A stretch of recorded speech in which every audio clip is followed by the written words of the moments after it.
Australia telah menolak klaim teritorial dan maritim China di Laut China Selatan dalam sebuah deklarasi resmi untuk PBB, menyelaraskan posisi negara kanguru lebih dekat dengan Amerika Serikat dalam pertikaian yang semakin menghangat. Dalam pernyataan resmi yang dirilis, Australia mengatakan tak ada dasar hukum terkait klaim China di sana, termasuk pembangunan pulau buatan dan terumbu karang. Australia menolak klaim China atas hak bersejarah atau kepentingan maritim di Laut China Selatan. Tidak ada dasar hukum bagi China menggambar garis pangkal lurus yang menghubungkan titik-titik terluar laut atau pulau-pulau di Laut China Selatan, bunyi pernyataan itu. Pilihan redaksi.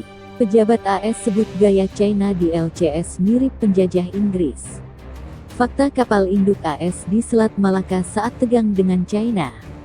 Laut China Selatan panas, kapal Australia gabung AS Jepang. Deklarasi itu muncul setelah Menteri Luar Negeri Amerika Serikat AS Mike Pompeo menyatakan usaha Beijing menguasai wilayah dan sumber daya di Laut China Selatan sebagai ilegal, secara eksplisit mendukung klaim teritorial negara-negara Asia Tenggara terhadap China. China mengklaim hampir semua Laut China Selatan berdasarkan apa yang disebut garis 9 batang, garis batas yang samar dari peta yang berasal dari tahun 1940-an.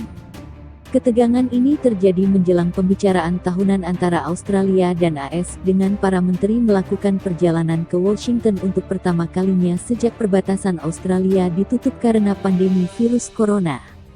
Pertemuan-pertemuan itu datang pada waktu kritis dan sangat penting. Mereka diadakan secara tatap muka. Menteri Luar Negeri Marise Payne dan Menteri Pertahanan Linda Reynold mengatakan dalam sebuah pernyataan pada hari Sabtu.